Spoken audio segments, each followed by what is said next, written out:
Esses dias eu continuo participando dos grupos lá do WhatsApp, daqueles profissionais que eu participei nesse curso, por exemplo, da própria CBF.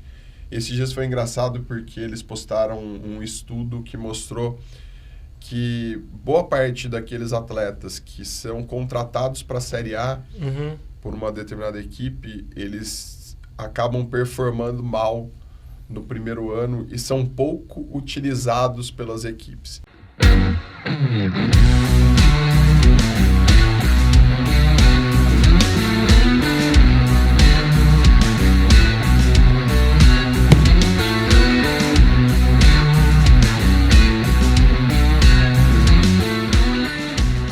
Salve Bratalkers! Hoje tem videocast, um videocast muito especial. Sabe por quê? Porque o nosso convidado é o Marcelo Calegari Zanetti. Olá, Duca. Obrigado pelo convite, por estar aqui com vocês. Vai ser um prazer esse papo. O Marcelo Calegari Zanetti é professor universitário, trabalha também com psicologia no esporte. Olha, o assunto de hoje realmente é bem bacana, não é, Marcelo? Sem dúvida. Acho que vai ser um momento muito especial para a gente discutir várias questões relacionadas ao esporte e a esses aspectos psicológicos, motivacionais. Perfeito. Então você que acompanha o nosso videocast, não se esqueça de se inscrever no canal, dê um like, dê um tapa aí no positivo, compartilhe com os amigos, ative as notificações para você receber sempre as novidades do videocast Ibra Talks. E eu vou falar sobre o nosso novo patrocinador, a nossa nova parceria, que é a HTM Vet. Isso mesmo, nosso novo parceiro. A HTM Vet nasceu de uma indústria referência no desenvolvimento e fabricação de equipamentos eletrônicos dirigidos ao segmento de saúde no Brasil, a HTM Eletrônica. A HTM Eletrônica está no mercado há mais de 25 anos desenvolvendo e fabricando equipamentos com alta tecnologia, design exclusivo e garantia de resultados. Hoje, a HTM Eletrônica é líder em inovação, resultados e segurança. Assim como sua origem, a HTM Vet tem como compromisso oferecer ao mercado melhores e mais eficazes produtos integrando conhecimento científico à praticidade. Então seja bem-vinda à HTM Vet. Marcelo, que bom, deu certo. A gente estava conversando já há algum tempo para você participar aqui do nosso videocast. E que legal a sua presença aqui. Você que é professor universitário, conte um pouco da sua trajetória. Primeiro, eu gostaria de agradecer o convite, um prazer. Realmente, conciliar a agenda nunca é fácil, principalmente quando você é professor universitário e muitas pessoas acreditam que ser professor universitário é chegar lá simplesmente para dar aula. Não é isso. Falando um pouquinho sobre a minha trajetória, na verdade, um pouco dessa história, eu sou profissional de educação física, fiz a graduação em educação física na minha cidade, eu sou de São José do Rio Pardo, interior de São Paulo, e fui concluir a minha graduação em educação física em 2002, numa faculdade do próprio município, que hoje se chama Faculdade Euclides da Cunha. E, na verdade, eu fui para graduação em educação física porque eu sempre fui um apaixonado por basquete. Então, eu participei de um projeto esportivo na cidade e depois eu acabei sendo convidado para ir para um clube, para jogar basquete em um clube, onde eu comecei a ajudar nas escolinhas de esporte, principalmente na escolinha de basquete desse clube, do Rio Pardo Futebol Clube, que eu vou falar um pouquinho depois mais. E aí eu fui para a Faculdade de Educação Física como um apaixonado por esporte, por educação física, mas principalmente com o objetivo de ser preparador físico, técnico de basquete. E aí eu vou para a Faculdade de Educação Física, me apaixono pela fisiologia do exercício, pelo treinamento esportivo, começo a estudar muito sobre isso. E naquela época ainda a gente estava num processo de transição da regulamentação da área, comecei a trabalhar ali na preparação física, das escolinhas mesmo, e depois acabei no último ano da Faculdade de Educação Física, me tornando preparador físico de uma equipe profissional de basquete. E aí eu entrei no final do Campeonato Paulista, a equipe já não tinha mais chance de classificação, mas a gente veio com um projeto super bacana para trabalhar ainda com a equipe profissional em um torneio chamado Torneio Novo Milênio. Certo. Qual é o nome da equipe? Rio Pardo Futebol Clube, na verdade, na época era o Rio Pardo patrocinado pela Sadia. Certo. Então a gente tinha esse patrocínio da Sadia. Uhum. E a equipe começou a disputar esse torneio, o torneio Novo Milênio, e acabou sendo campeã invicta desse torneio. E aí eu comecei a perceber a imensidão que é a educação física, né? Então, alguém que estava muito preocupado com o físico, com o corpo, e aí começou a enxergar que nem sempre essa fisiologia, esse aspecto físico, dava conta de responder sobre performance relacionada ao esporte. E aí eu começo a me apaixonar pela psicologia do esporte, e aí acabo integrando um grupo de pesquisas na Unesp de Rio Claro, no laboratório da Unesp, no LEPESP, um laboratório específico de psicologia do esporte. E aí eu vou fazer o mestrado na Unesp em 2005, fiz 2005 a 2007, depois vou fazer o doutorado. Então, esse é um pouquinho do início da minha trajetória. Ah, legal. Então, o seu início começou, então, no basquete, né? Pelo que você me falou, você é um apaixonado pela modalidade, né? E assim, trabalhando, então, a psicologia, esse lado que você trabalha de psicologia no esporte, se desenvolveu ali, começou ali, esse insight, despertou para você nessa época. Começou ali porque, na verdade, teve uma passagem que eu conto. Eu trabalhei com um técnico de basquete que hoje trabalha nos Estados Unidos, e foi muito interessante que durante um jogo os atletas eles estavam super bem do ponto de vista físico, fisiológico, e ele olhava para mim e falava, mas por que eles não correm? Por que eles tão apáticos? E aí eu comecei a perceber que ali tinha componentes psicológicos que não davam conta de ser respondidos pelo aspecto, né, da performance física. Certo. E a partir daí eu começo a me interessar, alguma coisa psicológica está acontecendo. E a partir daí eu começo a me aprofundar em relação à psicologia do esporte. Então, desde lá de 2002, mais especificamente, eu começo a investigar os aspectos psicológicos relacionados ao esporte. E aí eu vou fazer um mestrado sobre isso, depois eu vou e faço um doutorado também nessa mesma linha, mas de lá para frente eu venho estudando os aspectos psicológicos. E aí quando eu venho trabalhar na universidade, então a minha primeira participação dentro da universidade, como professor universitário, foi na faculdade que eu me graduei, na Faculdade de Euclides da Cunha, em 2008. Depois eu vou trabalhar na Unip, na minha cidade também, São José do Rio Pardo, em 2010. E em 2015 eu venho para São Judas, para o programa de mestrado e doutorado em Educação Física. Certo. E para trabalhar especificamente com os aspectos psicológicos relacionados ao esporte. Mas nesse período também, durante ainda o doutorado, então eu vou e volto às vezes, durante o doutorado eu fui fazer um estágio doutoral no Canadá, e no Canadá eu começo a estudar um pouco mais profundamente os aspectos motivacionais, principalmente de uma teoria, que é uma das teorias motivacionais mais estudadas no mundo hoje, que é a teoria da autodeterminação. Então, isso em 2013. Em 2015, eu venho para trabalhar no mestrado e doutorado, ainda com os aspectos psicológicos e um pouco sobre os aspectos motivacionais. E vou me aprofundando.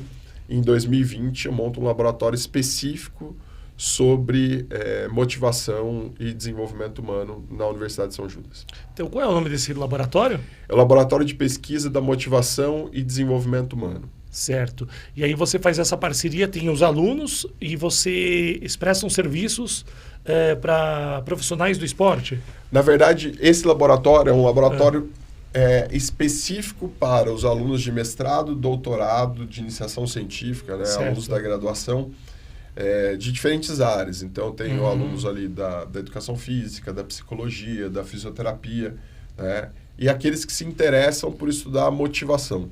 E eu falo que é um laboratório que estuda motivação e desenvolvimento humano porque existem, por exemplo, mais de 90 teorias motivacionais aplicadas ao contexto do esporte e da atividade física. Certo. É bastante coisa. Muito. Então, quando a gente olha para esse cenário, e às vezes as pessoas tratam a motivação numa perspectiva muito simplória. Então, acreditam que postar um vídeo, postar uma música, ela vai gerar uma motivação para uma determinada ação, para uma determinada prática. E não é isso. Então, muitas dessas teorias motivacionais, elas, na verdade, estão diretamente relacionadas ao próprio desenvolvimento humano. Eu falo que a motivação, eu gosto de falar sempre, quando eu vou começar um curso, que a motivação está relacionada a 4 grandes eixos. Primeiro, se a gente não tiver motivação, a gente não sai da nossa cama. Certo. Então, ela dá início e direciona um comportamento. Então, esse é o primeiro aspecto. O segundo aspecto é que a motivação está diretamente relacionada à aprendizagem. Sem motivação, a gente não aprende. Tá? Isso. No terceiro aspecto, a motivação está diretamente relacionada à nossa saúde física, mas principalmente à saúde mental. A maneira com que eu direciono a minha motivação, ela vai ter uma influência direta sobre a minha saúde psicológica. Em quarto, ela está diretamente relacionada à performance. Aquele que está motivado, muitas vezes, tende a performar melhor. Então, eu tenho alunos de mestrado, doutorado, de iniciação científica, que estudam essas diferentes possibilidades da motivação, com diferentes teorias motivacionais, algumas dessas mais de 90 teorias, e que, na verdade, são aplicadas à universidade, à academia, mas muitas dessas são direcionadas para a prática. Então, muitos dos nossos trabalhos, eles têm uma aplicação prática, tá, importante. Então, eu destaco aqui alguns exemplos. Eu tenho pesquisas desde a educação física escolar, lá no início, que vão mostrar que a maneira com que o professor conduz a aula de educação física, tá, ela tem uma influência direta na forma com que esses alunos se engajam, aprendem, mantêm melhor os seus níveis de saúde física e psicológica. Tá? Mas eu tenho estudos relacionados, por exemplo, como a motivação influencia na própria recuperação para o esporte. Então, nós temos um trabalho inédito no mundo, tá, que mostra que a maneira com que o meu atleta ele está regulado motivacionalmente, vai influenciar o quanto ele recupera de uma sessão de treinamento para outra, por exemplo. Tá? Nós temos outros exemplos relacionando a motivação à saúde física, à saúde psicológica de funcionários públicos do estado do Amapá. Certo. Eu tive um aluno de doutorado que até foi agraciado com um prêmio da Assembleia Legislativa do Amapá pelo trabalho conduzido no doutorado, que mostrou que a motivação, ela, de certa forma, promove maior bem-estar psicológico e atividade física. Mas só bem-estar psicológico não necessariamente vai influenciar a atividade física. Certo. Então, a gente tem diferentes estudos com possibilidade de aplicação prática. Acho que esse é o grande legado que o laboratório tem hoje dentro da universidade. É importante mesmo, porque eu acredito que o Brasil ainda no esporte é um grande tabu essa parte de psicologia. Eu acompanhei muito no futebol, até porque eu trabalhei muitos anos com jornalismo esportivo e mais focado no futebol. E ainda tem esse tabu de precisar de psicólogo no futebol. Hoje em dia está mais aberto, né? Mas eu acho que é importante mesmo você ter um psicólogo, porque são competições de alta performance, né? E que você tem que estar com a cabeça 100%. Sem dúvida. Eu não sou psicólogo, sou profissional de educação física, Sim. Sou um estudante da psicologia do esporte. Né? A psicologia do esporte ela pode ser dividida em diferentes áreas e essa intervenção direta com o atleta, muitas vezes ela é feita pelo psicólogo do esporte. Com a formação em psicologia, eu tenho vários grandes amigos que trabalham diretamente com essa psicologia aplicada ao contexto esportivo. Muitas vezes ela é minimizada, né? Dá-se grande ênfase ao aspecto físico, muitas vezes, e a psicologia, às vezes, ela é deixada um pouco de lado. Essa história ela tem mudado um pouco né, no mundo e também no Brasil. A gente tem percebido que alguns atletas que têm hoje se afastado né, para cuidar da saúde mental, nós vamos falar aí da Simone Biles, alguns atletas no contexto brasileiro, inclusive, têm despertado o interesse para os aspectos psicológicos. Mas uma das coisas que vale muito a pena mencionar é que a psicologia do esporte, ela surge dentro dos laboratórios de fisiologia do exercício lá em 1900, no início de 1900. Então, é importante que se tenha claro que a psicologia do esporte ela é diferente da psicologia clínica, por exemplo, com o atleta com depressão. Certo. É uma psicologia do esporte que deve integrar os aspectos psicológicos envolvidos na prática, mas também ela está alinhada àquilo que se tem da dinâmica do esporte. Tá? Então, o grande psicólogo do esporte, ele vai para dentro do campo, ele vai para dentro das quadras, ele vai para a beira da piscina, para entender aquilo que acontece. E muitas vezes, a própria formação, né? Estou falando aqui como professor universitário, do profissional, ela é trabalhada numa perspectiva de caixinhas, de especialidades. Né? Da fisiologia, da psicologia, da biomecânica. Mas quando a gente fala de performance humana, tudo isso é integrado.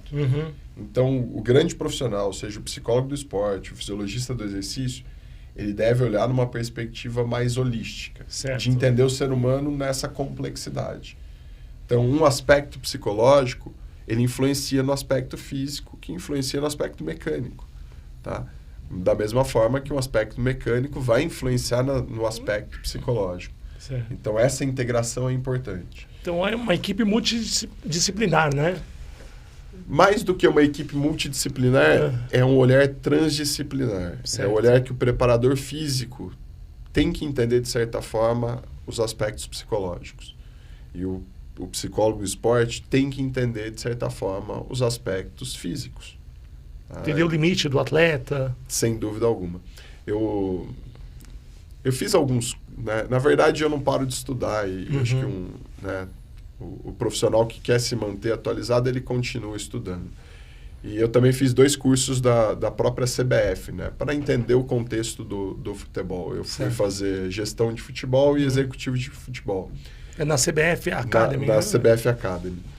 E aí uma das discussões, inclusive, com um dos grandes nomes da preparação física, foi um dos grandes responsáveis pelo aprimoramento da preparação física no Brasil. Ele teve uma grande contribuição no futebol. Eu falo que a gente deve mudar um pouquinho o termo de preparador físico. Né? E ele falou assim, e aí, o que você sugere? Eu sugiro o preparador atlético. Por quê?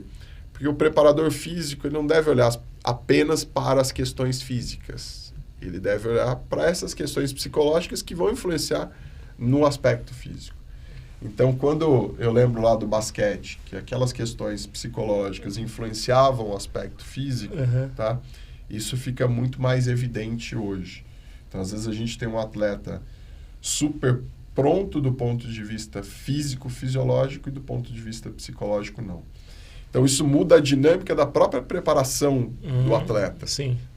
Que deve integrar esses diferentes profissionais, aquele que vai atuar a princípio sobre essa preparação física, mas que ele entenda os outros aspectos. Então, essa equipe multidisciplinar, ela tem que ser transdisciplinar na sua atuação. Ou seja, tá? Eu tenho que transcender minha área específica, entender a área do outro. Tá? E estar aberto ao que o outro tem para me trazer. É porque senão uma área vai atravessar a outra, né? Isso pode acarretar algum problema para o atleta, que não vai conseguir performar, né? Sem dúvida nenhuma, porque no fundo, o que você espera? Se espera que um atleta tenha uma boa performance, mas de certa forma que ele mantenha a sua saúde física e psicológica. Certo.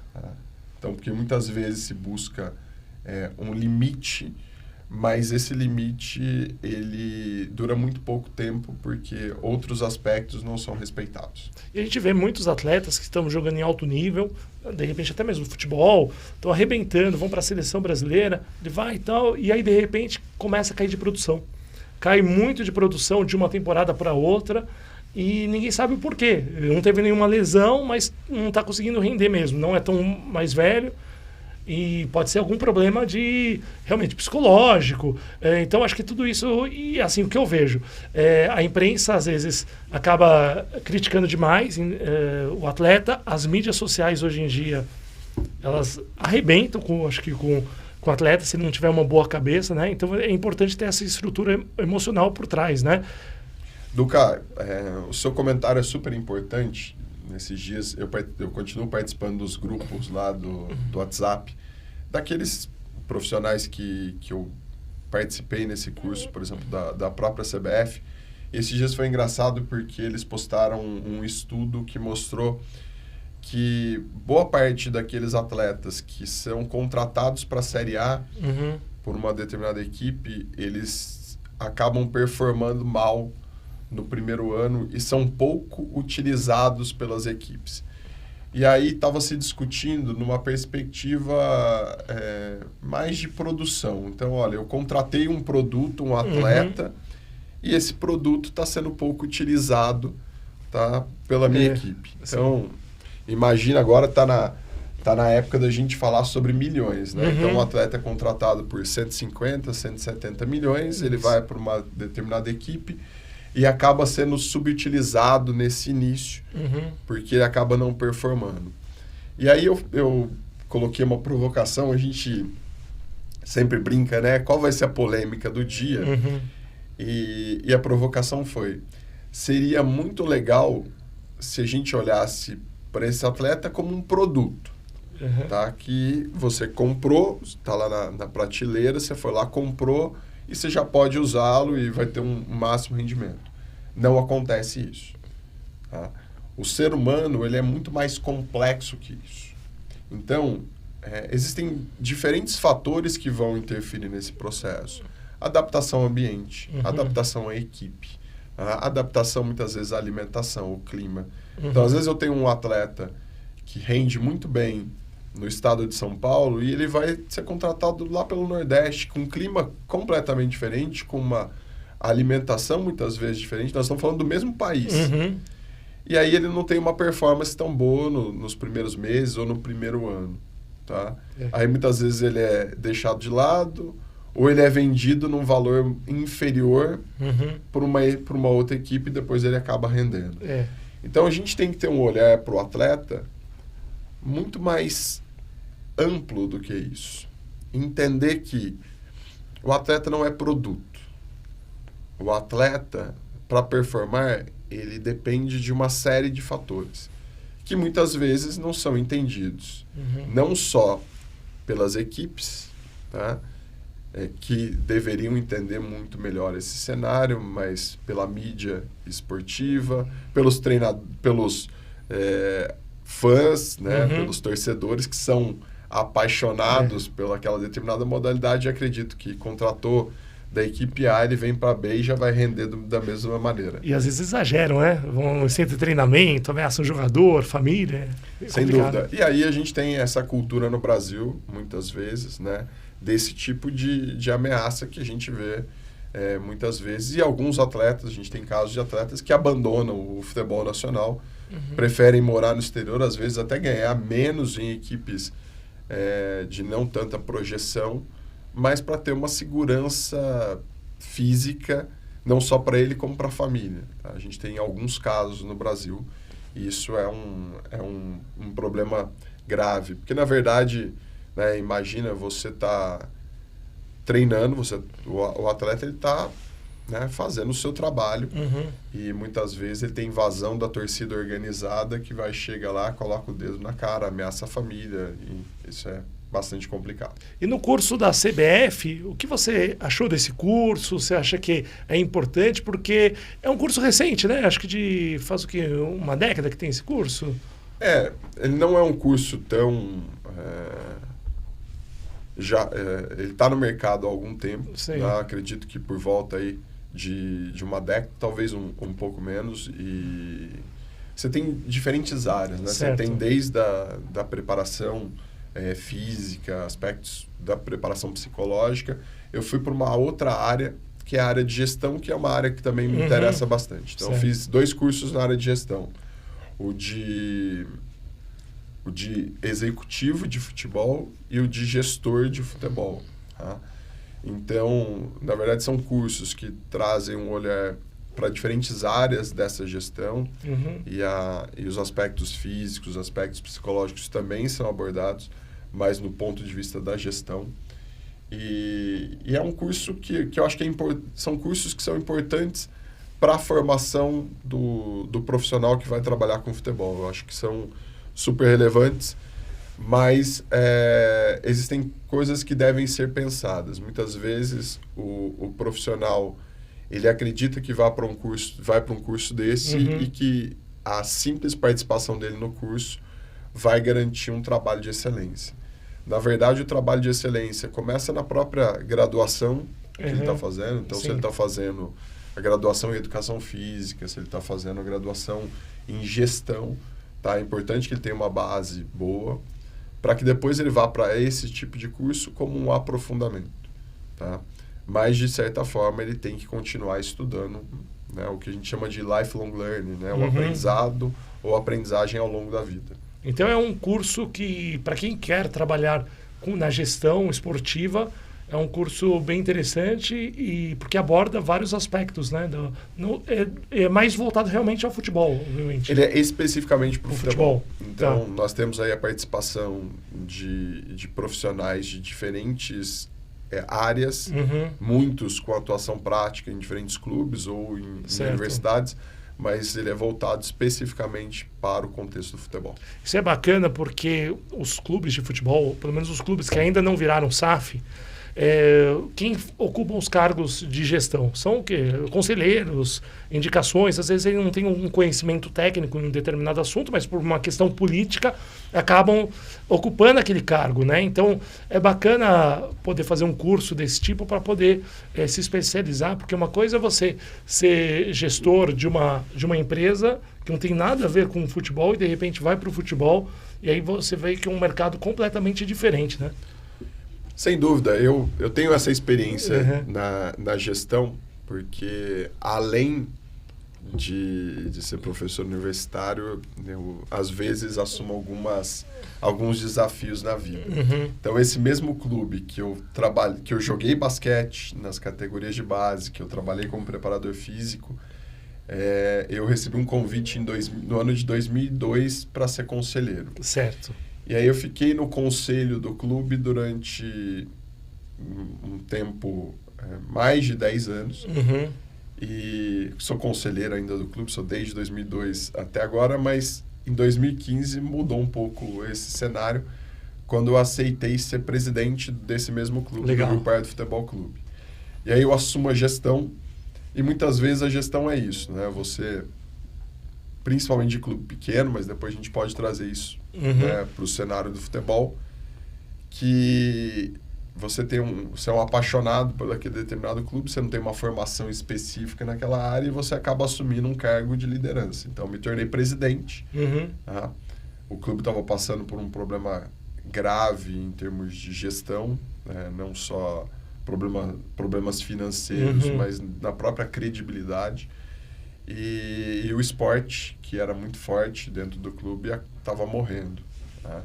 Então, eu vou para lá, para o clube também, para olhar para esse cenário, tá? Tentar olhar como um gestor, claro, um apaixonado pela área, mas como uma forma de tentar colocar uma gestão mais profissional dentro desse processo. Certo. E aí eu fico 4 anos, né? E aí acabo me reelegendo, fui candidato único e fico mais 4. Então, eu fiquei 8 anos nessa gestão. E aí, como eu não sei fazer nada mais ou menos, eu vou também para fazer os cursos de gestão. Certo. Então, eu vou fazer esse curso da CBF, tanto de gestor quanto, né, o de gerente de futebol, quanto o de executivo. Mas vou fazer um MBA de gestão de clubes também. Certo. Tá? Que foi ofertado pelo Sindiclubes em parceria com a USCS. E muitas vezes a gente vê isso, Duca. Aquele conselheiro ou aquele diretor que é de uma área completamente diferente, que vai para o clube e acredita que ele vai dar uma contribuição importante. Às vezes ele dá uma contribuição importante, ele é um apaixonado, um abnegado por aquilo, mas a dinâmica do clube, ela é uma dinâmica única, ela tem uma dinâmica própria. E aí você tem, às vezes, uma série de dificuldades que o gestor de uma determinada empresa de sucesso acaba não conseguindo fazer. Hoje nós temos no Brasil, voltando um pouquinho para a questão da SAF, a entrada das SAFs, né? Algumas com um sucesso um pouco maior do que outras. Nós estamos ainda, isso está sendo amadurecido no Brasil, mas eu falo que a SAF não é a salvação do futebol, tá? Do futebol brasileiro. Ela é uma forma também de melhorar o aspecto da gestão desse futebol, mas ela não deve ser vista como a salvação. Certo. Por quê? Porque, na verdade, simplesmente olhar para o clube, porque quem coloca dinheiro numa SAF, ele quer esse dinheiro de volta. Tá? E essa dinâmica não é tão simples, do coloco e retorna esse dinheiro. A gente está vendo isso no próprio Cruzeiro, com a declaração do maior investidor que fez. Essa dinâmica é um tanto quanto complexa. Então, é importante que os clubes também se estruturem ao longo do tempo para que façam uma gestão profissional, para que tenha esse abnegado, esse conselheiro, mas cursos que fortalecem o entendimento dessa dinâmica são fundamentais para esse contexto. Então, você é a favor da SAF? Eu sou a favor, mas é importante que ela seja discutida e entendida mais profundamente. Então, a gente vê alguns casos no Brasil, não vou mencionar aqui por uma questão ética, mas a gente vê alguns casos que a SAF ela começa a ter problemas, porque no fundo, o torcedor vai cobrar o resultado. Sim. Né? E muitas vezes essa SAF está interessada também no retorno financeiro do investimento. Isso não acontece, essa dinâmica não é tão matemática assim. Eu coloco 1, volta 2. Então, é importante que o clube faça bem a SAF, estude bem. Nós também tivemos casos, por exemplo, na própria cidade de São Paulo, de SAFs que seriam feitas por investimento inicial muito baixo, tá? E com uma chance de retorno para o investidor muito alto depois. Tá? É importante que seja muito bem estudado antes a SAF dessa implementação. Mas eu sou a favor, com toda certeza, da modernização da gestão dos clubes. Se a SAF ela for voltada para essa modernização da gestão, tá? Trazer mais transparência, que é aquilo que se busca com a SAF, tá? Um rigor maior em relação à administração financeira e estrutural, tá? Sem dúvida ela pode ser uma alternativa interessante. Tem uma diferença da SAF que a gente está vendo em vários clubes e tem uma diferença do Bragantino também, não é? Que não é uma SAF, seria Red Bull que é dona. Qual é a diferença desses dois casos, do Red Bull e das outras SAFs? Na verdade, a Red Bull ela tem vários times que ela é dona especificamente, que ela faz o investimento, tá? Então, ela vai e monta essas equipes. Ela é diferente da SAF que a gente acaba vendo, que ela abre aí para a possibilidade de investimentos externos, tá? Com outro modelo. O Red Bull, eu estou falando um olhar muito mais afastado do que acontece na prática. Ele tem um outro modelo de gestão, ele não é tão transparente em relação às suas divulgações de resultados financeiros, outros aspectos, porque ele tem uma gestão mais centralizada dentro de um modelo de gestão que não é do futebol nacional, tá? Isso vem de fora de outras equipes. Entendi. E voltando ao Rio Pardo, quando você foi presidente, você comentou que estava com uma questão lá dos esportes, né? Ali eram esportes profissionais ou mais amadores? Não, eram esportes amadores, principalmente da iniciação esportiva. Então, quando eu vou para lá, eu, de certa forma, né, eu convido um outro profissional que eu já havia trabalhado junto para ser o coordenador de esportes, o Luiz Antônio, que foi meu aluno tanto de mestrado quanto de doutorado, para a gente recomeçar o esporte. Então, a gente teve lá a formação de atletas de basquete, e aí a gente vem para fazer uma formação esportiva baseada em um modelo de desenvolvimento esportivo. Certo. Tá? Com a perspectiva de lá na frente, tá? Começar a formar novamente equipes esportivas em uma proposta mais profissional, tá? E menos amadora. Da seguinte maneira: quando a gente teve basquete, ele dependia exclusivamente de um grande patrocinador, que é um apaixonado, é um grande amigo também. E ele quem colocava a maior parte do recurso para fazer isso acontecer. E a gente sabe que isso não é sustentável no longo prazo. Então, a gente queria fazer um modelo esportivo também que ajudasse nesse desenvolvimento esportivo ao longo do tempo e culminasse, em algum momento, com a formação de novas equipes profissionais e, talvez, né, de basquete, de maneira mais sustentável. Certo. E basquete, vocês pensaram em retomar profissionalmente? Essa, na verdade, é uma paixão. Então, quando eu assumi como presidente, se tinha esse interesse até de retomar o basquete profissional, mas a condição do clube era tão difícil, tanto financeiramente quanto administrativamente, que não dava. Tá? Hoje eu vejo que há uma possibilidade, tá? Talvez aí, em alguns anos, de retomar, mas não dependendo única e exclusivamente de um único patrocínio, de um grande patrocinador ou do próprio clube, mas via lei de incentivo. Certo. Mas pela própria lei de incentivo, o clube deve estar melhor preparado. Então, você tem, né, necessidade aí de transparência, de uma gestão mais equilibrada. Tá? Muitas vezes, você tem até a possibilidade de aporte de recursos via lei de incentivo, mas o clube precisa estar preparado para isso. Então, eu vejo organizado. Sem dúvida. Então, eu vejo que o clube está muito mais organizado hoje para ter esse tipo de possibilidade de retomada.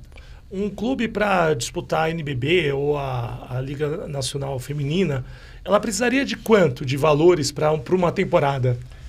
Olha, eu estou bastante afastado desse cenário, né, nos últimos tempos, mas hoje um NBB ele não vai sair ali. Tô falando de anos anteriores que eu acabei acompanhando, tá, de 5 a 7 milhões por temporada, né, o que é um valor para o basquete importante, tá? Mas estamos falando para disputar. Isso. Estamos falando para chegar ainda na... Topo deve ser o dobro disso, né? Sem dúvida alguma. Mas é um valor pequeno quando a gente fala das cifras do futebol. Sem dúvida. Das cifras do futebol. Mas para o cenário nacional também é um valor considerável. E o basquete é bem complicado, porque o basquete masculino ainda tem, eu acho que ainda é bem divulgado em relação ao basquete feminino. O basquete feminino, depois ainda da Hortência e da Paula, ainda a Janete estava jogando, o Brasil ainda estava fazendo alguma coisinha. Depois que a Janete aposentou, o Brasil ficou fora de Olimpíadas, o Brasil feminino, assim, praticamente não é divulgado na mídia. Até o Corinthians montou uma equipe, uma parceria com a Americana, montou um time, acho que o saudoso Antônio Carlos Vendramini, acho que foi até técnico desse time. Sim. E aí mas mesmo com um nome forte do Corinthians, a divulgação ainda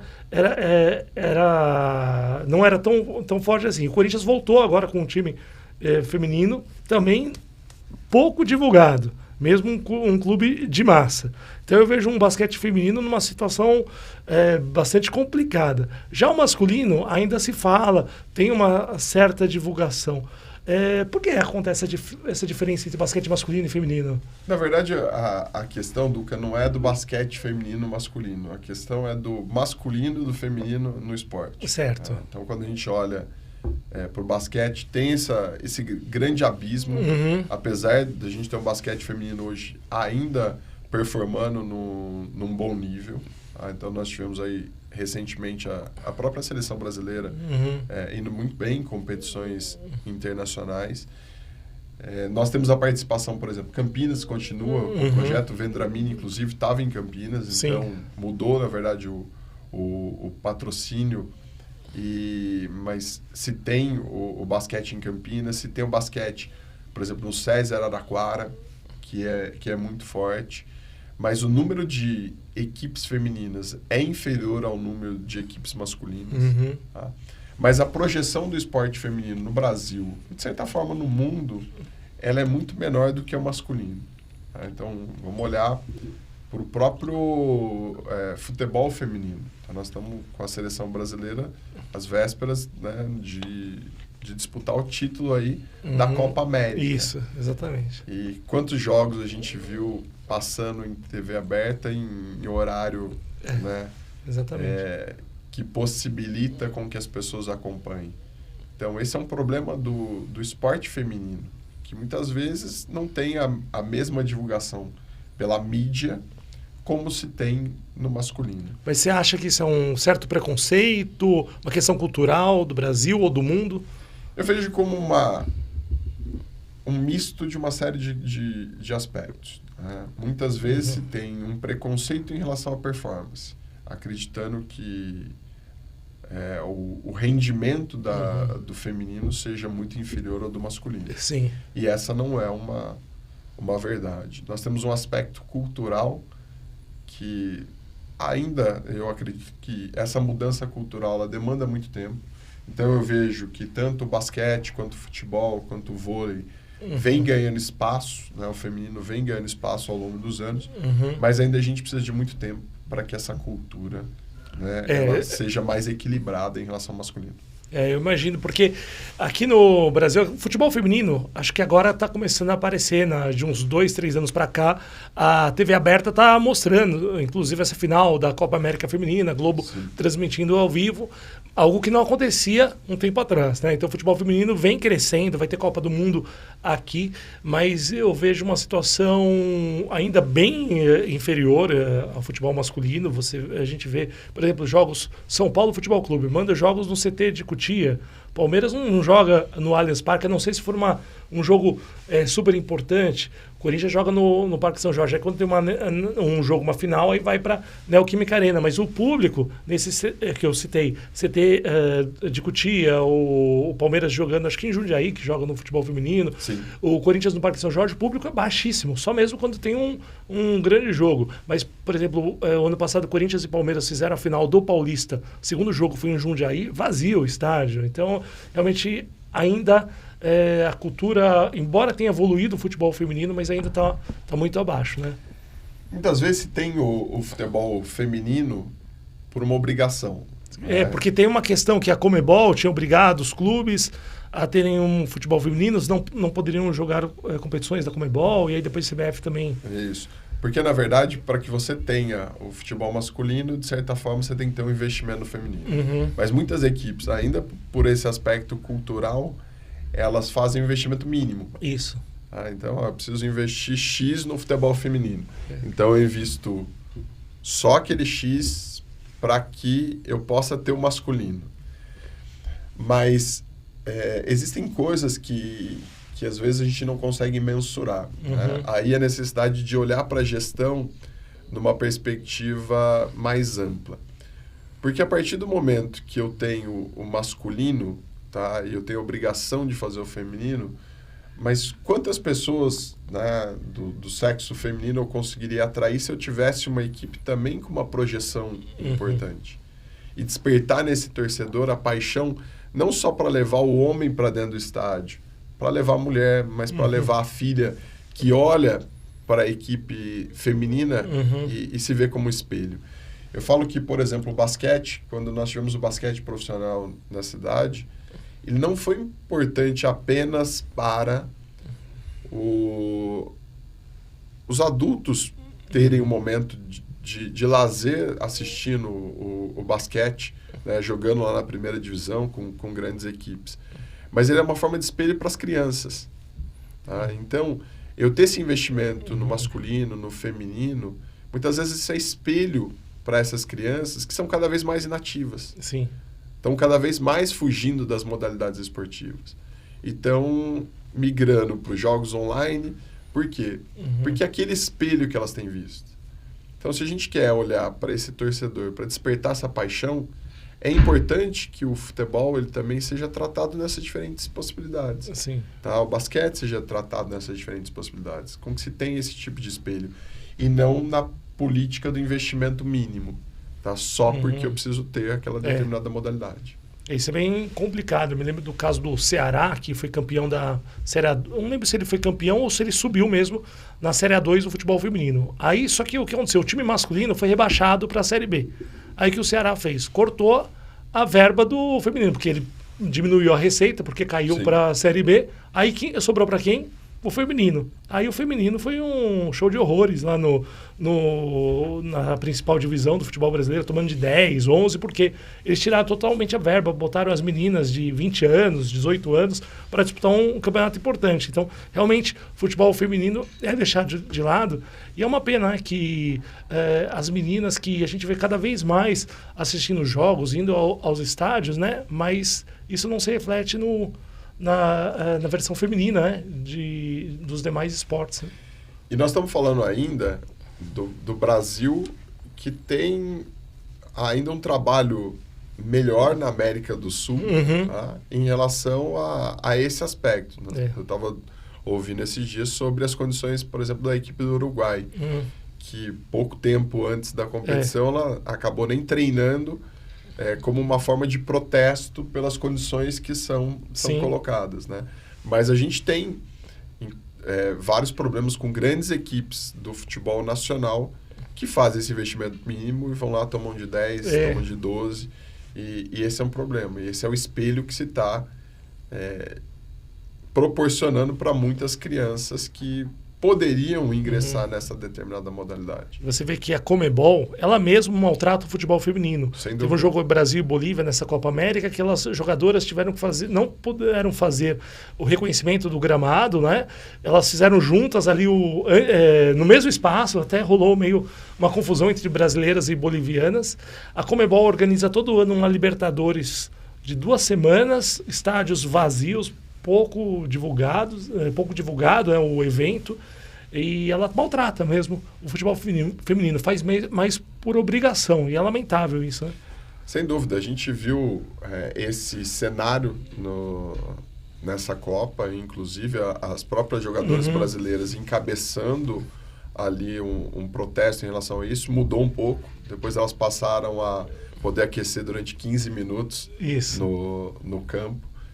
O que é um problema para um atleta de ponta, mas esse é um aspecto que precisa ser melhor olhado, tá?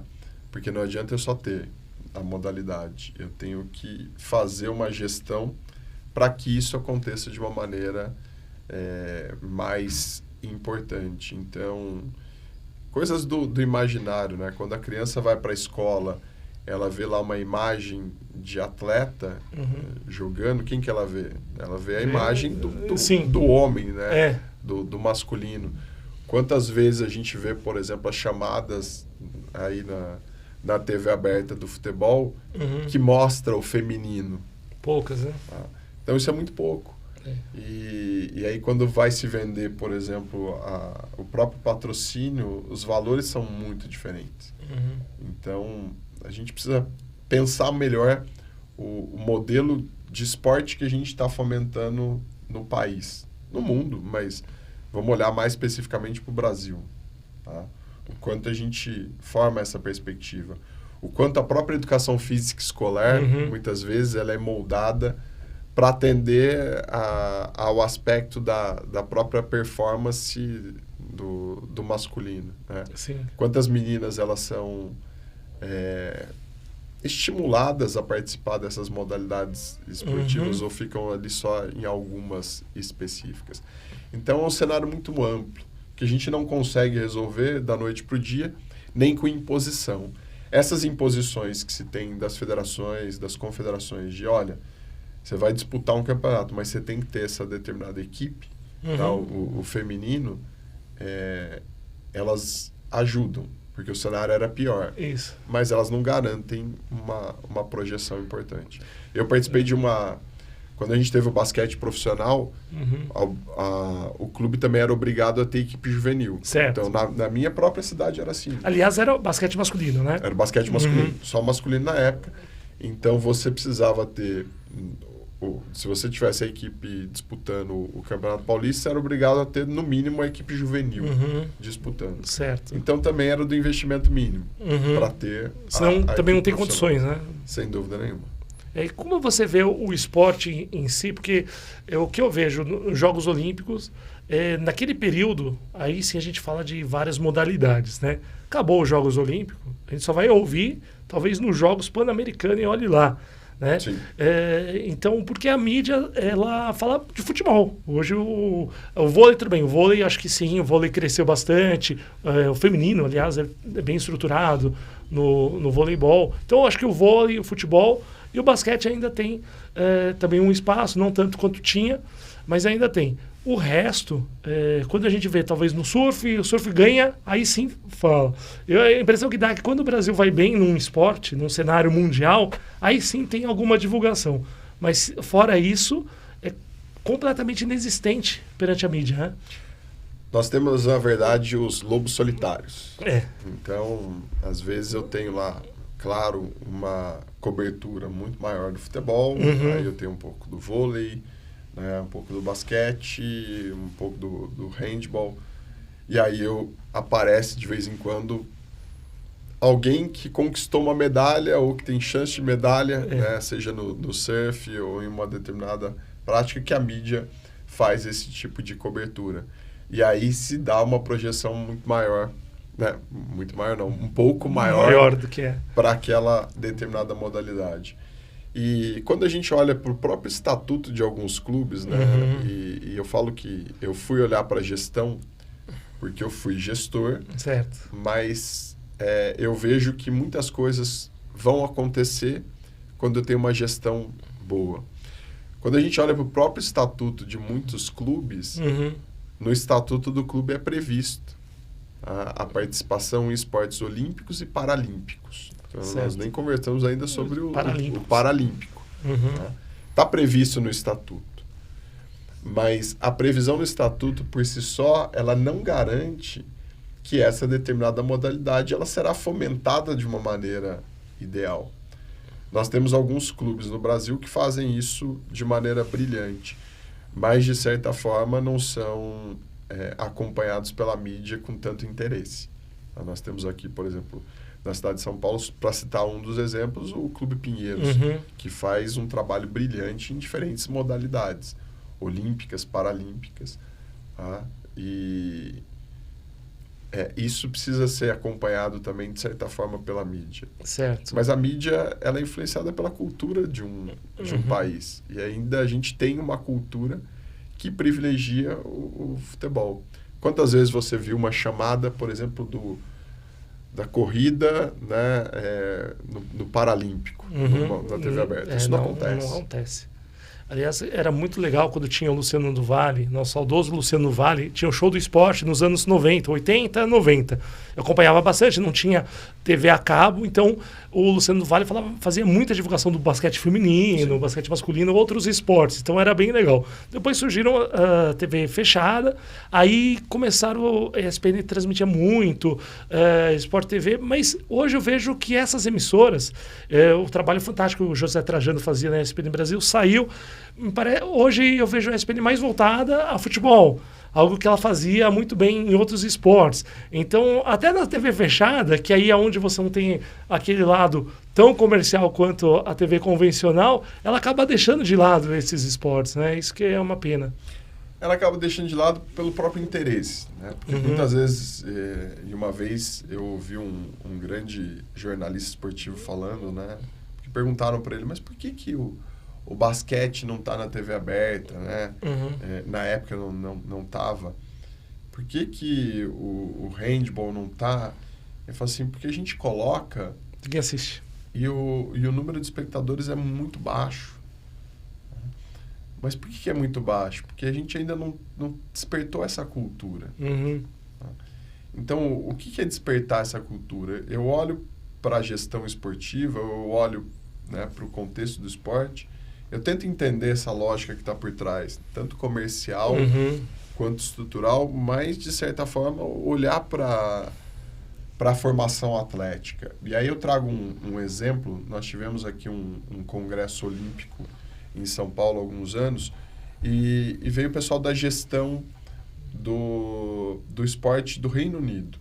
Certo. Então, quando se tinha aí a Olimpíada em Londres, né, eles montaram um projeto para trazer essas equipes da Inglaterra para o cenário mundial em termos de projeção olímpica e paralímpica.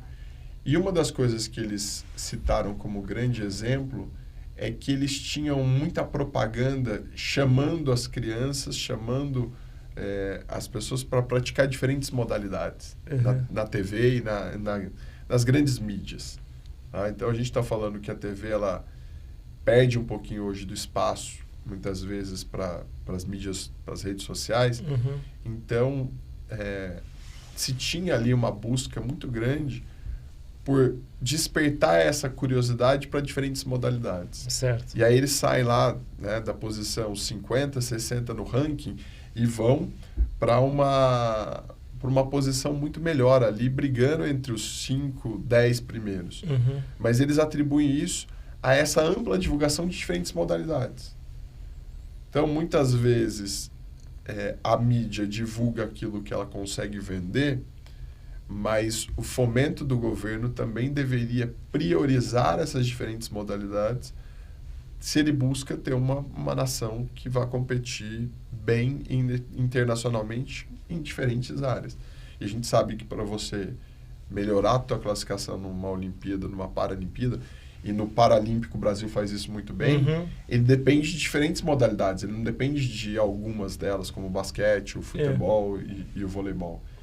Então, olhar o cenário esportivo nessa perspectiva mais macro pode ser um caminho importante para esse processo. Sem dúvida. E você falou do Paralímpico. Você chegou a trabalhar com algum atleta paralímpico? Não trabalhei, mas tenho pessoas muito próximas, né? Eu tenho meu coordenador hoje da Unip de São José do Rio Pardo, que trabalha com o esporte paralímpico na cidade, faz um trabalho super bacana.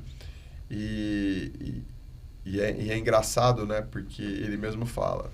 Então, ele encontra alguém com alguma deficiência na rua, ele chama para fazer o esporte paralímpico, que é uma forma de resgatar a dignidade dessas pessoas, de trazer um conforto, de trazer uma melhora no aspecto físico, psicológico, mas, de certa forma, tem uma grande contribuição em termos de desenvolvimento esportivo da cidade. Né? Sim, sem dúvida.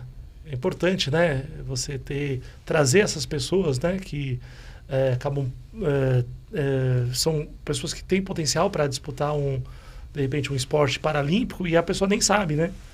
Sem dúvida, porque muitas vezes boa parte das pessoas que vão para o esporte paralímpico, elas, né, tem algumas, claro, que já nascem com algumas deficiências, mas tem muitas que acabam adquirindo por N problemas, talvez uma lesão, talvez um acidente. Alex Zanardi, né? Que a gente... Sim. Nós temos aí alguns grandes atletas que são atletas mesmo, que acabam sofrendo um acidente e que depois vão performar no Paralímpico. Tá? E tem resultados impressionantes no Paralímpico. Mas o Centro Paralímpico brasileiro, ele faz um trabalho brilhante em relação a isso. E muitas vezes ele tem uma descentralização interessante em termos de esporte, porque não fica só em uma determinada localidade. Sim. E eles, né, fomentam diferentes práticas em diferentes locais. Tem um trabalho muito bacana da formação paralímpica, tá? Que também é importante que seja feita, porque trabalhar com o paralímpico é diferente de trabalhar com o olímpico. Com certeza, né? E, Marcelo, você tem uma empresa Ser Motivado, é isso? Isso. Na verdade, a Ser Motivado, ela nasce principalmente por esse interesse em entender e aplicar os aspectos relacionados à motivação humana, nessas diferentes perspectivas que eu trouxe, né? Do início do engajamento, da aprendizagem, da performance e da saúde física e psicológica. Hoje, né, ela trabalha principalmente com trazer um pouco dessa desse entendimento da motivação para aplicar em diferentes cenários de atividade física, de exercício físico e de esporte. Bacana. É importante ter esse tipo de trabalho, né, para ajudar todo esse desenvolvimento, né, Porque, na verdade, a Ser Motivado ela vem para desmistificar um pouco esse olhar da motivação numa perspectiva simplória. Certo. Então, na verdade, eu acabo revezando um pouquinho das minhas tarefas na formação do ensino superior, na graduação, tanto na pós-graduação, no mestrado, doutorado, com o Ser Motivado, que é um projeto paralelo. Certo. Mas para desmistificar um pouco aquilo de que motivação, uma frase motivacional faz com que alguém se mova, por exemplo.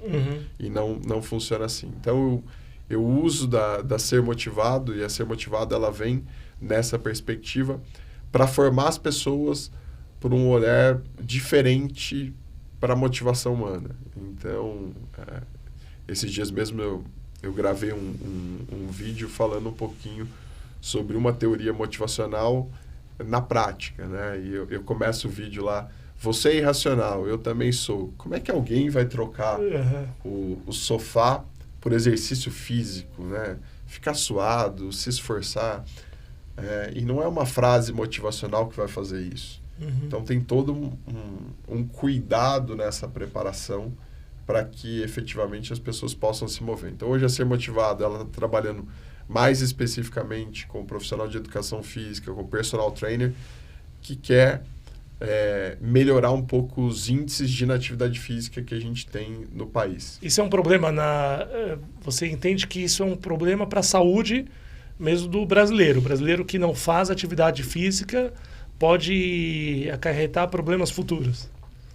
Na verdade, esse é um problema gravíssimo. Porque quando a gente fala de atividade física, a gente já conhece os benefícios. Eu poderia ficar falando aqui sobre dezenas de benefícios físicos, psicológicos do exercício físico. Mas nós temos uma população hoje, os dados apontam que por volta de 60% da população brasileira é fisicamente inativa. Ou seja, não cumpre a recomendação mínima de atividade física diária. E muitas vezes, essas pessoas elas não conseguem iniciar, mas principalmente manter uma prática de exercício físico. Então, entre 50% e 70% das pessoas que iniciam uma prática de exercício físico, elas abandonam nos 3 primeiros meses. Eu sou assim. Você está dentro desse quadro dos 70%. Eu já entrei em várias academias, eu fico 2, 3 meses, depois paro. E aí nós temos uma parcela de 5%, máximo 10%, que consegue completar um ciclo de 1 ano fazendo exercício. Então, esse é uma mensagem importante que eu trago muitas vezes para o profissional de educação física. Certo. Porque muitos profissionais, eu estou falando isso porque eu trabalho com a formação também lá na graduação, eles olham para a educação física, olham para o exercício físico, querem saber o exercício que trabalha melhor, o exercício que traz um resultado melhor em pouco espaço de tempo, né? E tem um olhar para uma questão técnica muito específica. E eu falo que o problema não está ali. O problema está fazer com que as pessoas façam exercício físico. Isso. E esse é um grande desafio. Então, esse é o seu caso de abandonar lá nos 3 primeiros meses, mas é um caso de aproximadamente 90% da população que inicia. E muitas vezes isso acontece por uma abordagem inadequada do próprio profissional de educação física, que não entende o que está por trás desse cenário. Então, eu falei lá no início, né? Nós temos mais de 90 teorias motivacionais que podem ser aplicadas ao contexto do exercício, e elas têm lições e aplicações muito importantes para esse profissional que quer reduzir significativamente essa taxa de abandono. Então, essa taxa de abandono, ela tem um custo alto para as pessoas, mas principalmente para o país. São bilhões que poderiam ser economizados se essa população fosse fisicamente mais ativa, Mas isso não acontece muitas vezes por esse desconhecimento. Acreditando, né, lá no Projeto Verão. E daqui a pouco a gente começa no Projeto Verão. E o Projeto Verão dura pouco tempo, né, e as pessoas continuam inativas. Exatamente. Eu preciso mudar os meus hábitos, voltar a fazer uma atividade física. Então, fica aí o convite para conhecer o Projeto Ser Motivado, que traz algumas dessas mensagens, algumas dessas lições, né, não só para o profissional, mas para a pessoa que quer fazer um pouquinho mais, né, ser mais fisicamente ativa, que ela vai entender. Né? Então, o que está por trás, por exemplo, dessa questão do irracional?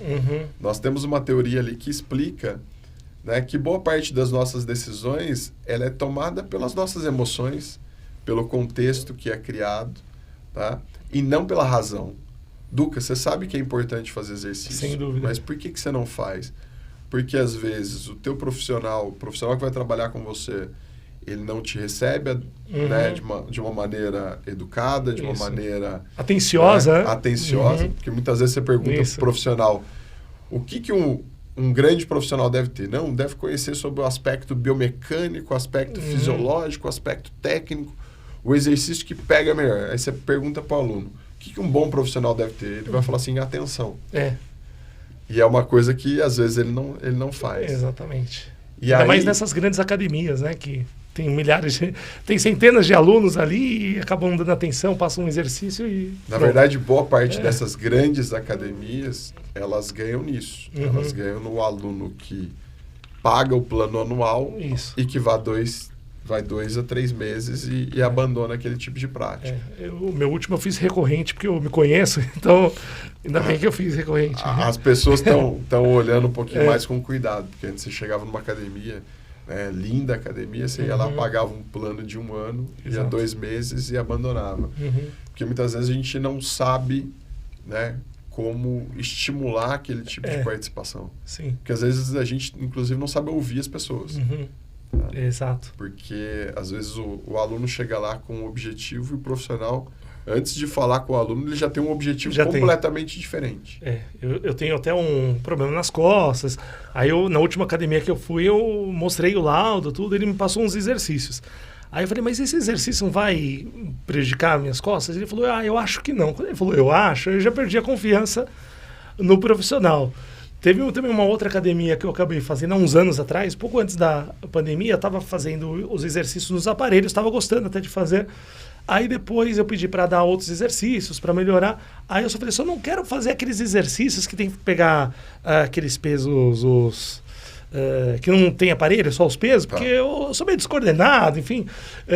Aí ele vai e marca justamente o que eu pedi que não queria fazer. Então... tem essa questão, né, de... Então, olha que interessante, né? Então, trazendo esse exemplo, você fala ali de uma prioridade sua, você está falando de um objetivo, mas você está falando de um desejo. Isso. Tá? E uma dessas teorias motivacionais, a teoria da autodeterminação, ela tem 3 nutrientes que são considerados essenciais para o desenvolvimento, para o florescimento humano. Tá? Então... e um deles é a autonomia. Certo. Então, quando eu tenho autonomia não é liberdade. Autonomia significa a minha capacidade de me autogovernar, de ajudar e de decidir sobre o meu caminho. Então, quando você fala assim, olha, eu não gostaria desse exercício. Um bom profissional, ele não colocaria aquele exercício, principalmente no início. Sim. Por quê? Porque a autonomia é um dos nutrientes mais importantes para a motivação humana. Então, essa é uma das lições que eu trago, por exemplo, com o Ser Motivado. Então, às vezes, ouvir o aluno e construir junto com o aluno esse processo, tá? Ele faz com que haja esse maior engajamento por parte do aluno.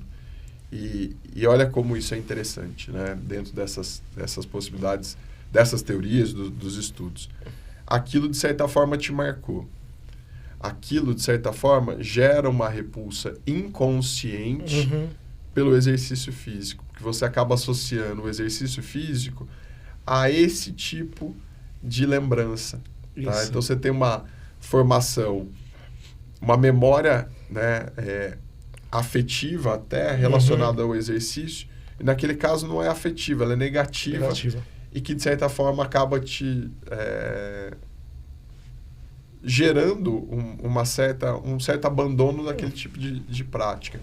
Então, a mensagem que eu deixo para o profissional de educação física, para o personal trainer, para aquele que quer efetivamente trabalhar com exercício físico, é que entender sobre esses aspectos motivacionais pode ser um grande caminho para que eu tenha uma maior adesão, uma maior adoção das pessoas na prática do exercício físico. O resultado é consequência de um processo. Ele não vai acontecer em 2 semanas. Isso é um processo longo, né? Que tem que ser trabalhado. Eu tenho o meu irmão que faz exercício físico também. Às vezes ele tinha uma preocupação, né?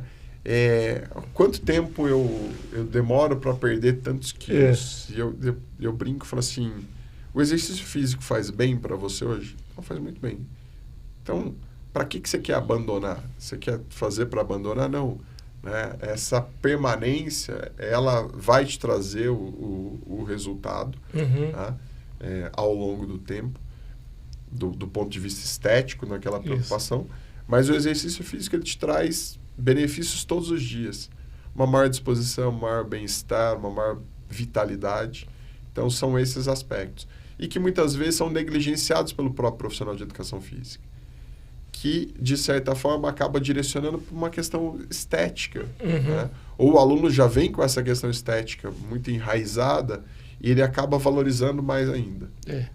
E nessas academias eu percebo que quando chega assim, um cara musculoso ou uma moça bonita, o personal ali, ele dá mais atenção para uma moça ali que vem falar com ele, ou até mesmo um cara que é muito musculoso, que ele vê que é aquele cara que vai fazer todos os exercícios, né? E a outra pessoa que não se aplica nessas questões, ele acaba deixando meio de lado, né? Isso acontece com muitos profissionais, né? Outros já têm um olhar um pouco diferente para essa questão, mas um outro vídeo que eu gravei fala sobre isso, que a gente tem uma mensagem muito clara para aqueles que iriam para fazer, para aqueles que, de certa forma, vão continuar fazendo, mas pouco acolhedora para aqueles que não vão. Isso. Tá? E para aqueles que não vão, que estão lá nos 60%, nós temos um filão muito importante. Nós temos uma estatística que mostra uma participação de 5 a 7% das pessoas em programas estruturados de exercício físico, principalmente dentro das academias. Mas esse número poderia ser muito maior se a gente tivesse uma linguagem e um cuidado muito maior. Não só do profissional, como das próprias academias. Certo. As academias, muitas vezes, principalmente as grandes redes, elas têm uma linguagem não para o aluno ficar dentro do ambiente, mas para ele treinar rápido também e sair fora da academia. Mas as academias de bairro, as academias menores que dependem né, dessa permanência, muitas vezes, desse aluno por mais tempo, elas deveriam ter um cuidado, inclusive, não só da linguagem dos seus professores, mas do cuidado da própria academia. Né, de ter um ambiente agradável, de ter um ambiente que vai despertar essa vontade daquele que está buscando a prática de permanecer naquele determinado ambiente. Se eu chegasse aqui hoje, você foi super cuidadoso, o pessoal aqui também super cuidadoso desde o início da recepção. Se eu chegasse num ambiente desagradável, um ambiente feio, mal estruturado, com certeza eu ia querer abandonar rapidamente. Eu não ia ficar com você aqui mais 3 horas conversando, como a gente programou, não é brincadeira. Mas é isso, esse cuidado com o contexto, esse cuidado com a linguagem, ele é super importante para fazer com que essas pessoas fiquem. E o personal trainer, acho que tem que começar a olhar para isso. Não só para atrair aquele que já iria de qualquer forma, mas para atrair um público que não iria e para fazer com que esse público permaneça. E fazer com que esse público permaneça pode melhorar muito a condição de saúde física, psicológica desse indivíduo, mas de uma população como um todo. E hoje o desafio maior, até a gente, durante a conversa, se falou dos jogos eletrônicos. Hoje a molecada está nos jogos, não acabam deixando de fazer uma atividade física. Como pegar esse público que fica 24 horas em jogos eletrônicos e trazê-los para o esporte? Esse é um desafio não só do Brasil, mas como do mundo. Nós temos uma geração que cada vez mais se movimenta menos. Numa perspectiva evolucionista, é engraçado que a gente não foi programado para gastar energia fazendo exercício. Olha que interessante. A gente não foi programado para ir para dentro da academia fazer exercício na academia. A gente foi programado para economizar energia. Certo. Então, algumas dessas teorias, inclusive, trazem isso como lição. Então, principalmente para quê? Para caça e para reprodução. Então, olhando lá para os nossos primórdios, o ser humano ele precisava economizar energia para caçar, porque não sabia quanto tempo ele ia ficar sem se alimentar, e para se reproduzir. Isso. Quando a gente olha para a sociedade moderna é isso que a gente tem agora. Ó. Nós estamos sentados, né, conversando aqui em um estúdio com ar-condicionado e que promove um ambiente de inatividade. Boa parte das nossas crianças, logo no início, já recebe um celular, um iPad, um computador que fica ali usando essa tecnologia de maneira sedentária e recebendo recompensa, né? Sim. Recompensa do joguinho, recompensa, né, de likes, de curtir, e que, de certa forma, promovem esse comportamento que a gente chama de comportamento sedentário. Aí a gente vai para dentro da academia, tá, numa perspectiva de tentar reverter um pouco esse cenário de inatividade. Mas não é fácil. Não. Abandonar o sofá, Netflix, né, o streaming e a pipoca para ir para fazer exercício não é um processo fácil. E aí quando você fala assim, como é que a gente reverte isso? A gente também tem um olhar. Eu tenho um grande parceiro, né, o professor Fernando Garbelotto. A gente está começando um projeto, inclusive, na minha cidade, em Rio Pardo, que vai tentar reverter um pouco desse cenário. Porque muitas vezes isso começa na própria educação física escolar. Certo. Às vezes a gente tem, né, a criança na educação física escolar com uma baixa competência motora, porque ele não teve isso dentro da própria casa, né? Aquilo que a gente tinha. Eu sou de uma cidade do interior e que era muito comum você brincar na rua, e que se tinha também nas grandes cidades, né? Hoje por uma questão de violência muito menos. E essa criança se desenvolve muito mal do ponto de vista motor. E aí ela vai para uma educação física escolar que também tem modalidades esportivas que são complexas e difíceis, ele acaba optando por ficar lá no celular, tá? no próprio joguinho. Então, a gente precisa olhar também para a educação física escolar como uma boa porta de entrada, tá? Para que essa criança desenvolva uma competência motora melhor, para que ela se motive para o exercício físico, para a atividade física, e a partir daí a gente começa a reduzir um pouco esse ambiente extremamente sedentário. É complexo, porque na verdade não é uma única ação, tá? Mas ações simples dos próprios pais de tentarem restringir um pouco esse contato com as redes. A gente olha também pesquisas nossas que são aplicadas. Eu tenho de um aluno que estudou tanto no mestrado quanto no doutorado a influência da família, dos pais, nessa formação da identidade mais ativa da criança. Ela tem uma contribuição importante. Então, os pais que fazem exercício físico, atividade física, muitas vezes também estimulam essas crianças a se tornarem mais ativas. Isso é importante, os pais ficarem de olho, porque a criança acaba entrando dentro do quarto, não sai, fica lá 24 horas jogando, né? Isso não é saudável, tanto físico quanto emocionalmente.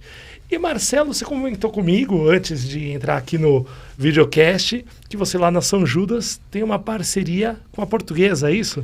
Isso, nós estamos começando agora uma parceria com a Portuguesa, com o Departamento de Saúde e Performance, que é coordenado pelo professor Turíbio Leite Barros. E na verdade, o Turíbio já tem aí, né, uma grande história no futebol nacional, teve passagens aí pelo São Paulo. E o que o Turíbio também entende desse processo? A aproximação da universidade com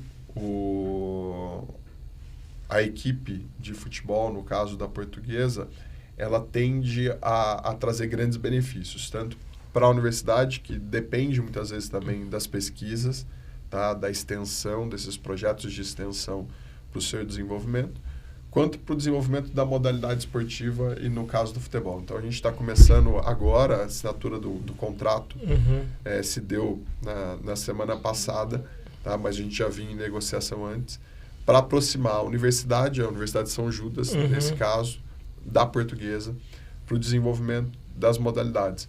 Começando primeiro, né, no sub-20 e no profissional, essa aproximação da ciência que eles já fazem muito bem, mas também com o apoio das nossas pesquisas, e depois a gente pretende trazer um pouquinho disso também para as modalidades, né, para as categorias de base, na verdade. É legal ter essa participação do Dr. Turíbio, que é uma excelência no assunto, né?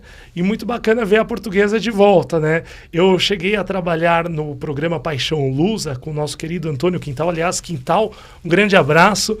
E a gente pegou uma situação da Portuguesa muito difícil. Hoje está melhor com a SAF, né? Está tentando voltar a divisão principal, vai ainda demorar um pouquinho, mas é legal ver a Portuguesa estruturada e buscando essas parcerias para melhorar cada vez mais, né?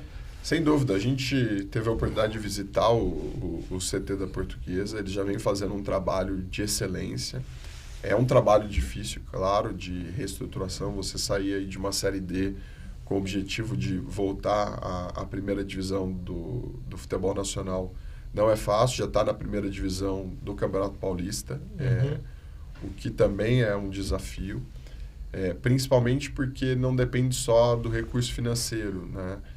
Ela depende também da disponibilidade de atletas. Então, o atleta, muitas vezes, ele olha para uma equipe que está na Série D diferentemente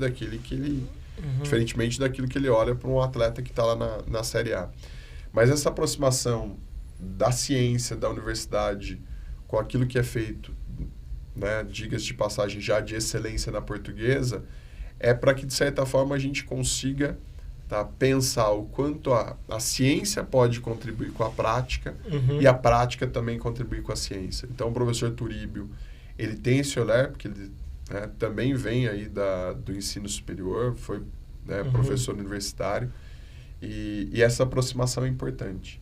Então, a gente pretende trazer um pouco dessa ciência para o futebol, que já é muito bem aplicada lá, e também ter essa contribuição da prática, tá, para a ciência e para a formação de outras pessoas. Sim. Então, um dos objetivos também é fazer com que o nosso aluno, tanto da graduação, quanto do mestrado, quanto do doutorado, também consiga vivenciar esse modelo, tá, e formar novos profissionais com essa visão. Acho que esse é um caminho importante. Ah, com certeza, né? E legal essa parceria ainda com a universidade, que, aliás, você já está na Universidade São Judas desde 2015, é isso? Desde 2015, faz 10 anos. 10 anos, mas você, como professor universitário, já há mais tempo, né? Eu estou como professor universitário eu estou desde 2008, então nós estamos falando aí... Você falou na Euclides da na Cunha. Faculdade Euclides da Cunha, tá? Desde 2008.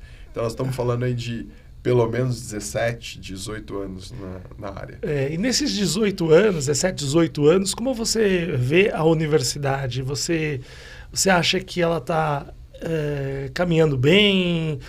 Porque a gente viu ao longo desses últimos anos muitos questionamentos em relação à educação, né? Como você vê o ensino superior hoje no Brasil? Quando a gente olha para o ensino superior, é claro que é um desafio. E ser professor universitário é um desafio no Brasil, eu acho que no mundo. Porque muitas vezes os alunos hoje eles vêm com objetivos diferentes. Tá? E a universidade às vezes não está preparada também para receber esse aluno numa outra perspectiva. Certo. E eu falo que a gente é privilegiado, inclusive, até dentro da própria São Judas, nessa formação, porque muitas vezes o que acontece é que nós temos um aluno que vem de uma formação de muita utilização de mídias, tá? E ele chega na universidade e não se tem esse cenário. Tá? O que a gente consegue fazer hoje muito bem dentro da própria São Judas e também da Unip, que eu sou professor desde 2010. mas não só com a utilização das mídias, mas de formar um profissional mais adequado para aquele mercado que ele vai encontrar lá na frente. Então, muitas vezes há um choque, porque muitas dessas pessoas que hoje procuram a universidade também já vêm com uma certa experiência em uma determinada área, e quando vai para a universidade ele acaba vendo um cenário diferente. Então, no Brasil, que se tinha aquela universidade muito fechada para dentro daquele contexto, né, muito teórico, o aluno de hoje está pedindo um cenário diferente. E algumas universidades têm aberto uma perspectiva diferente, se aproximando da indústria, se aproximando do comércio, se aproximando do serviço. Então, quando a gente olha, por exemplo, o projeto com a Portuguesa, olhando para os benefícios, tanto para a universidade quanto para a Portuguesa, mas pensando agora na questão do aluno, é levar o aluno a enxergar o aspecto fisiológico, psicológico, do lado do campo, da formação do atleta.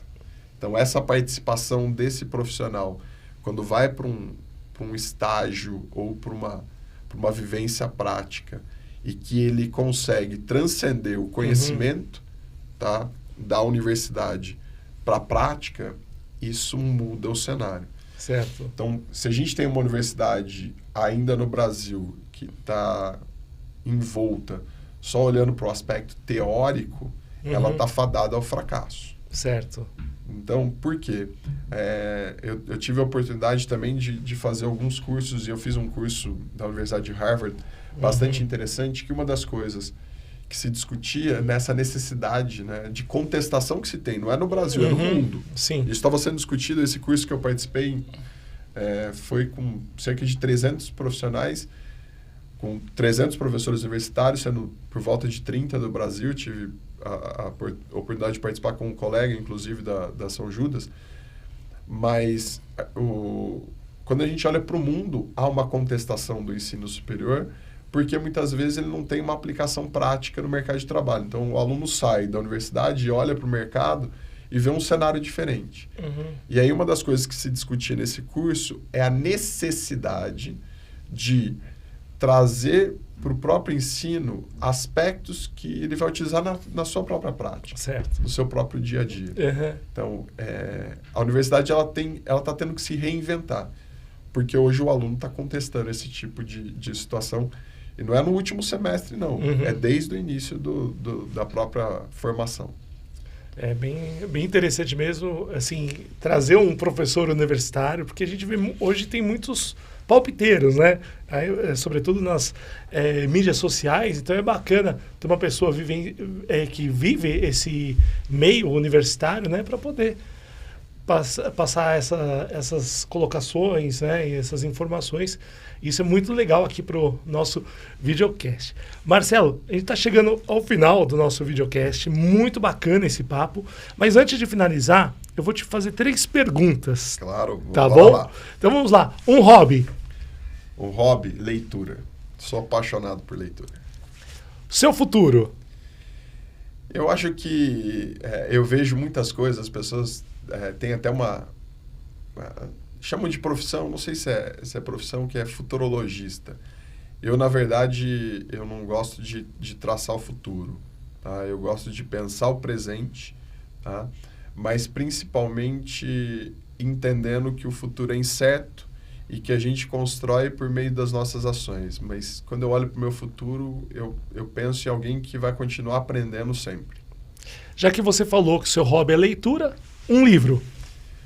Olha, eu li um livro, tá, que eu terminei ontem, por acaso, chama Felicidade por Acaso, do Daniel Gilbert, e que traz um pouco dessa perspectiva de como a gente constrói a felicidade. E eu acho que é uma leitura super bacana. Eu poderia citar aqui inúmeras obras. Na verdade, até os meus alunos brincam, falam assim: professor, qual vai ser o livro de hoje, né? A recomendação. Mas esse eu trago porque a gente está vivendo hoje um cenário de busca incessante pela felicidade, e essa felicidade de uma maneira hedônica, né? Principalmente pelo prazer imediato. E o Daniel Gilbert, ele começa a desconstruir algumas coisas que a gente pensa em relação à riqueza e felicidade, e mostrando que a felicidade a gente vai construindo por meio de pequenos passos, de pequenas ações, mas muitas vezes sem essa necessidade de ficar projetando demais o nosso futuro. Maravilha. Marcelo, muito bacana aqui o seu papo. E quem gostou do videocast, quer falar com você, precisa dos seus contatos. Você quer deixá-los? Claro, vai ser um prazer receber. Então fica o convite aqui para que as pessoas procurem nas redes sociais, né? Tem lá no Instagram, é o Marcelo C. Zanetti, @MarceloCZanetti. Tem o projeto Ser Motivado, que também está conectado ao Marcelo C. Zanetti, que é Ser Motivado _, que traz um pouquinho daquilo que eu venho fazendo. Tem os contatos lá também, aí fica mais fácil para ter o contato do laboratório, tá? O meu contato pessoal depois, e-mail, para que as pessoas possam entrar em contato para pensar um pouquinho esses aspectos motivacionais, para refletir um pouco sobre o cenário esportivo. Então vai ser um prazer receber essas pessoas. Maravilha, Marcelo. Então, muito obrigado pela sua participação. Foi bem bacana, bem gostoso o papo de hoje. Obrigado. Perfeito. E para você, amigo, inscreva-se no canal, ative o sininho para receber as notificações. Não esqueça de dar um like no Peteleco, compartilhe com os amigos e com isso a gente foi.